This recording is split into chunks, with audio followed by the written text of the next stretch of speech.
Thanks very much for that very kind introduction. I used to be the governor. My conflict of interest is that I'm from Victoria, but I have nothing to do with those toothless, tattooed, black and yellow ruffians from inner east Melbourne, so apologies about the grand final. But it's great to be here in Adelaide. I always love coming to Adelaide. There's so many things happening. What a vibrant city. You've got the test match later this afternoon. The Pacific Schools Championships are on in Adelaide at the moment. It's amazing that you've all found the time to come out this morning to the Stanford here at Glenelg. It's always a bit of a worry with these type of meetings whether anyone's going to turn up. And it reminds me, it's great that people are here, but it reminds me of one time I was giving a talk in East Gippsland one evening, and it was one of those terrible cold wintry days with hail, and it was an old corrugated iron shed that they had us in a Mechanics Institute hall, and you could freezing cold, and just one person turned up. So I gave the talk, and the person said to pay attention, took a few notes, asked a few questions afterwards, and I said, I'll be off then. And he said, no you don't, I'm the second speaker. So when talking about inhaled steroids and COPD, and as Christine has just very nicely explained, we need to look at the particular phenotype. And up front, I'm going to say that it is very important that if we think the patient has asthma, then we are going to use inhaled corticosteroids because that's the primary treatment. It's well recognised as an eosinophilic inflammation of the airways. In making that sort of decision, then obviously the clinical picture is important, so variable symptoms over time, symptoms usually brought on by classical asthma triggers, and also demonstrating that there's airflow obstruction as well. We like to see the airflow obstruction as being variable over time as well, but we don't get too hung up about that pre and post FEV1 on a single spirometry test, because we know that from epidemiological studies in a large clinical trial, so perhaps half of COPD patients at one point will have a more than 12% change on FEV1. Obviously, the bigger the change, the more likely that it is that it'll be asthma. And certainly if the spirometry goes from obstructed to normal, then that would be diagnostic of asthma. So that's the first caveat that I want to make. I tried to put this sign up at outpatients, but it got blocked. People with ACOS not welcome. So some people don't really believe in ACOS. They think that in every patient with airways disease, you should be able to decide, is it asthma or is it COPD? As Christine suggested, though in real clinical practice, we do come across patients in whom it's difficult to make that decision, is it asthma or is it COPD? They're both common conditions, so there's no reason why some people might have both asthma and COPD. And in some people, it's just difficult to make that decision because we don't have the luxury of people doing clinical trials where they can just exclude patients that don't quite fit their definitions of either asthma or COPD. In outpatients, we still have to see them. So if you're not clear about whether the person has asthma or not in association with their COPD, then there's really no evidence, no clinical data to tell us what to do. So I can tell you what I do personally, because if there is an asthma component associated with their COPD, then you are going to want to use inhaled corticosteroids. So what I tend to do if I'm not sure what's going on is flog them with asthma treatment, so that would be a reasonable dose of an ICS combined with a long-acting beta agonist for several months and see how they respond, both clinically but also with spirometry. And if everything goes back to normal, then I would say, well, they've got asthma, and I would continue to treat them as asthma. If nothing really changes at all, then I'll say, well, they've got COPD, and I will treat them as COPD. And if there's some sort of change in between, then I'm happy to say that they've got both asthma and COPD, and I will treat for both. When we're talking about inhaled steroids in COPD without asthma, so now we're happy that the patient is just a patient with COPD without any asthma component, then you need to remember that in Australia, inhaled corticosteroids are not indicated or not on the PBS for COPD in Australia. So when we're talking about the use of inhaled corticosteroids, we're talking about the combination of inhaled corticosteroid with a long-acting beta agonist. And there's evidence to suggest that an ICS-LABA combination works better in COPD than the ICS alone.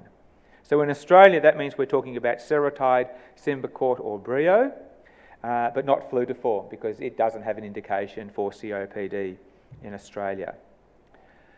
Now, this is not an attempt to reconcile Collingwood or Essendon supporters. Whoops, sorry, you're in Adelaide. This is not an attempt to reconcile Port Adelaide and Adelaide Crow supporters, but I want to emphasise that it's not all black and white. So again, in clinical practice, even though as much as we can, we like to diagnose a patient as either being asthma or COPD, and sometimes that's not possible or it's tricky. So therefore, as a clinician, we have to be weighing up the pros and cons of using inhaled corticosteroids in an individual patient in whom we think has COPD. So on the one hand, there are going to be factors that will suggest there are benefits of inhaled corticosteroids in COPD. And on the other side, there's information that tells us that inhaled corticosteroids are not of benefit and in fact can be harmful in COPD. And that's where our scientific knowledge about the diseases and about the drugs and how they work, as well as the clinical trials and the guidelines that summarise those clinical trials, give us all that information to say, well, these are the sorts of benefits that inhaled corticosteroids might have, these are the sorts of downsides. But in an individual patient, we need to pick out that information and apply it to that patient and see which way the scales are going to shift, and then make a decision. In this particular person in front of me, is he or she going to be better off with inhaled corticosteroids, not have any benefit at all, or in fact potentially worse off with inhaled corticosteroids? So, what are some of the potential benefits? Well, certainly, at the start I said my conflict of interest was I'm a Victorian, but I should also point out that other conflicts of interest I have that I do work with various drug companies and doing particularly talks and things like that. So rather than try and introduce any sort of bias, what I've tended to do is rely on meta-analyses, mainly through Cochrane, to illustrate the data. And there's also such a huge number of clinical trials done in this area, it would be impossible, unless I spent the whole day, to go through the various data. So rather than just pick out isolated trials to try and emphasise a point, which might then create the perception of some bias, where I'm mainly looking at collective data, usually from the Cochrane. So there is certainly evidence that inhaled corticosteroids are better than placebo in improving spirometry, improving airflow obstruction in COPD, although it's pretty clear that they don't slow down the rate of decline in COPD. However, when you compare, that's against placebo, when you compare inhaled corticosteroids against bronchodilators, so against LABA, then the benefit favours the bronchodilator, particularly a long-acting beta agonist. Although you can see that the size of the effect is not great, 19 mil. So that's important to think about the size of the effect when we're thinking about an individual patient. And this is data from Cochrane showing you at the top there is placebo. Then there is some benefit with LABA. There's some benefit with LAMA. And at the bottom there you'll see that the combination of the LAMA and the LABA gives you greater benefits in FEV1 than both combined. But the bronchodilators are better than inhaled corticosteroids alone. Exacerbations, again, inhaled corticosteroids are better than placebo. But on average, the reduction is about 0.26 exacerbations per year, so a quarter of an exacerbation per year in people who are typically having one exacerbation a year. So again, it's statistically significant, it's real, but the effect size is actually small. So if you've got a patient who's having one exacerbation per year on inhaled corticosteroids, they're now going to have 3/4 of an exacerbation per year, but maybe 4 exacerbations over 4 years cut down to 3 exacerbations over 4 years. When studies are comparing inhaled steroids with bronchodilators, again with the LABA, there's really no difference in the rates of exacerbations there. However, when you look at ICS-LABA compared with ICS alone, you do see a reduction in exacerbations, and this is part of the reason why we just use ICS-LABA rather than ICS alone in COPD in Australia. But again, look at the effect size, 0.87.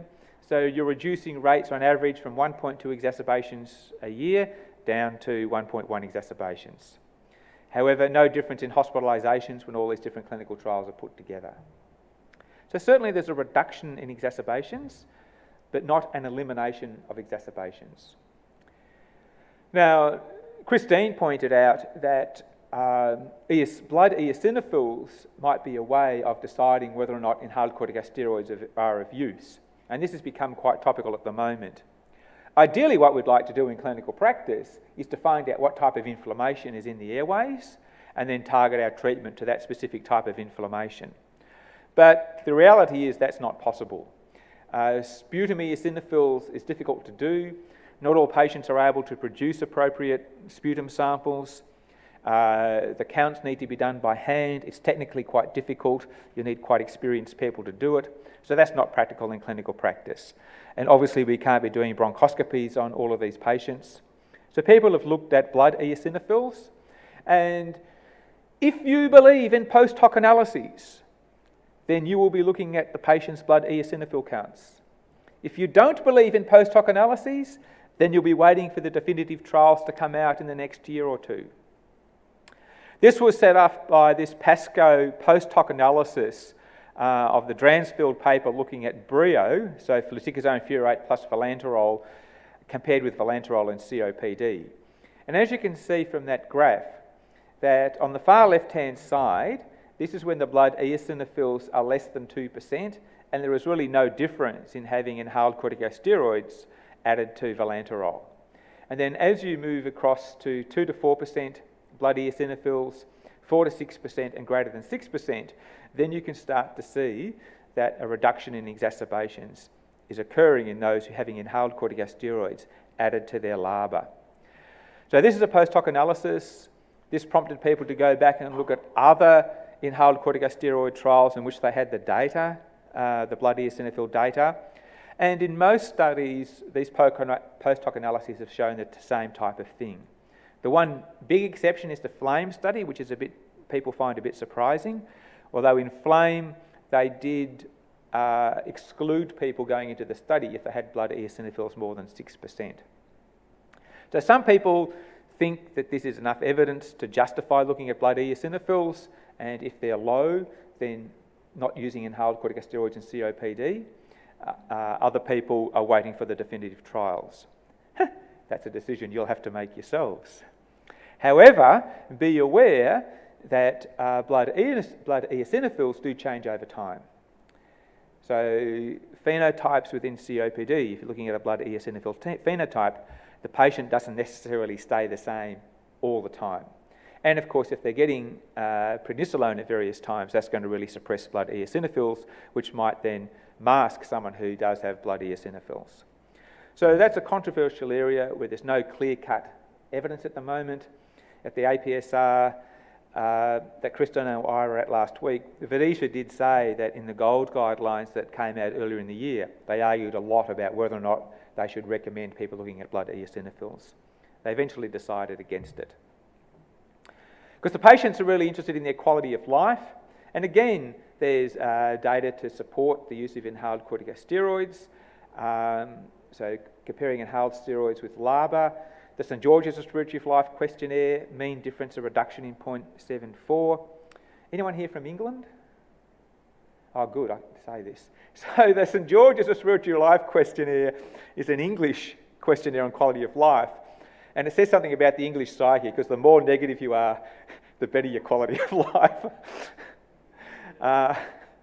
ICS-LABA, better than LAMA or LABA alone in a network meta-analysis done with the Cochrane. So there is some suggestion, but again, the effect sizes are small, and you can see that here. So, can you see that arrow? I can't. Anyway, you can see at the top there's placebo, and then small reductions with LABA, LAMA, ICS, and the LABA ICS alone. However, these days we're really looking at, in clinical practice, ICS-LABA versus LAMA or LABA alone, and the dual bronchodilators seem to do better. In terms of exacerbations, so odds ratio 0.82 if you're on a dual bronchodilator compared to the ICS-LABA alone. St George's Respiratory Life Questionnaire, no significant difference. But if you look at the number of people that get a meaningful change in their quality of life, so that's when the score is dropped by 4 or more, then that does tend to favour the LAMA or LABA. FEV1, minimal difference. And the other thing is that, which we'll come to in more detail, is pneumonia. So that if people are on inhaled corticosteroids, compared to not being on inhaled corticosteroids in COPD, there's an increased incidence of pneumonia. So at this stage, it seems that the dual bronchodilators are better than an ICS-LABA alone, but again, the effect sizes are quite small. So what about comparing the LAMA-LABA plus adding an ICS to the LAMA-LABA combination? So you could do that by having a LAMA-LABA inhaler plus an ICS inhaler, but you're not supposed to do that on the PBS in Australia, so having a LAMA inhaler plus an ICS-LABA, and it won't be that long before we have inhalers that have all 3 of the drugs in them in the one inhaler. So there is some limited data to suggest that having the 3 is a bit better, but the data is probably not extensive enough to make a definitive answer about this. So is LAMA-LABA ICS better than LAMA-LABA in a general sense? One really can't say definitively at this stage. So what about the downside of using ICS? So there are 3 main adverse problems with inhaled corticosteroids. There are local side effects, so oral thrush and hoarse voice, clearly been shown to be more prevalent when compared with placebo or long-acting bronchodilators, so you've got to factor that in. Systemic effects, it's certainly been shown that people on ICS with COPD will get thin skin and bruising. With the more systemic effects like reductions in bone mineral density, osteoporosis, diabetes and cataracts, the data is a bit conflicting and not clear-cut. But I suspect that that's because a lot of the studies aren't done for long enough. The longest ICS study was the TORCH study over 3 years, or they're observational studies which don't have a proper control group. So I think you need to factor that in, even though we can't make a definitive statement about, yes, inhaled corticosteroids will cause you osteoporosis over 3 years. But of course, people are likely to be taking inhaled corticosteroids for longer than 3 years. And then the third adverse effect is pneumonia. So this has now been clearly established, and again, there's enough data to have Cochrane reviews on it, so that you do increase the chance of developing pneumonia in patients with COPD if they're on inhaled corticosteroids. It seems to be a class effect. So fluticasone propionate, fluticasone furoate has clearly been shown, budesonide and others as well that we don't have in Australia. The risk seems to be greater in people who are current smokers compared to past smokers. Not so young patients, more than 55, BMI under 25, past pneumonia, more severe COPD, and it seems to be if their blood eosinophil counts are low. So one thing that ICS don't do is they don't have an effect on lung function decline in COPD, so we're not altering the disease process. If we are going to use them, it's basically reducing exacerbations, and they have really no effect on mortality. So, when you look at all that overall data, I think that it's hard to make a strong case for or against inhaled corticosteroids in COPD. I think as clinicians, what we need to do, though, is take that data and apply it to the individual patient sitting in front of us. So to do that, I'm going to give you a couple of examples. So one is a 65-year-old man with severe COPD, FEV1 45%. He uses a LAMA-LABA inhaler correctly and regularly. I know that sounds a bit extraordinary, but yes, in this case it's true. He has several exacerbations per year, sometimes hospitalised with those, and his blood eosinophil count is 0.4. He has no diabetes or no osteoporosis. So he would be a patient with frequent exacerbations, more severe COPD, otherwise being treated properly, And the next speaker will talk about non-pharmacological treatments. I'm assuming he's done pulmonary rehab and not smoking and had a flu vaccine. Then in this sort of patient, it would seem reasonable to add in inhaled corticosteroid to certainly reduce exacerbations, if nothing else. Another patient, though, a 78-year-old lady with COPD, FEV1 65%.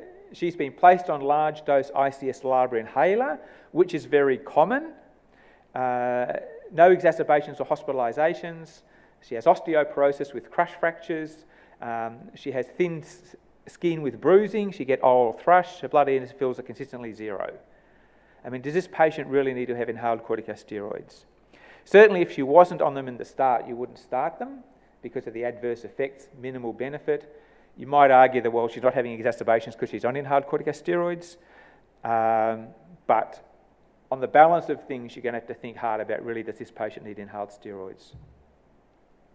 So in someone like that, what about just stopping the inhaled steroids? In clinical practice, it's not such a big issue because most of the patients don't take them anyway, or they're not taking them properly. And certainly if a patient is absolutely convinced that their inhaled steroid is helping them and they get a lot of benefit out of it, then if you tell them not to take it, then you're probably going to be up against it anyway. But in some clinical trials, particularly in the run-in phase, it was found that when people's inhaled steroids were stopped to get them into the trial, that they had exacerbations. So then it was thought, well, maybe stopping inhaled steroids can precipitate exacerbations. So the WISDOM study was designed to specifically assess this. So these were people on large-dose seretide plus Spiriva. They either stayed on that for the duration of the study, or they were randomised to having the fluticasone propionate dose reduce and come off it. So, and they showed that there was no increase in exacerbations with that approach.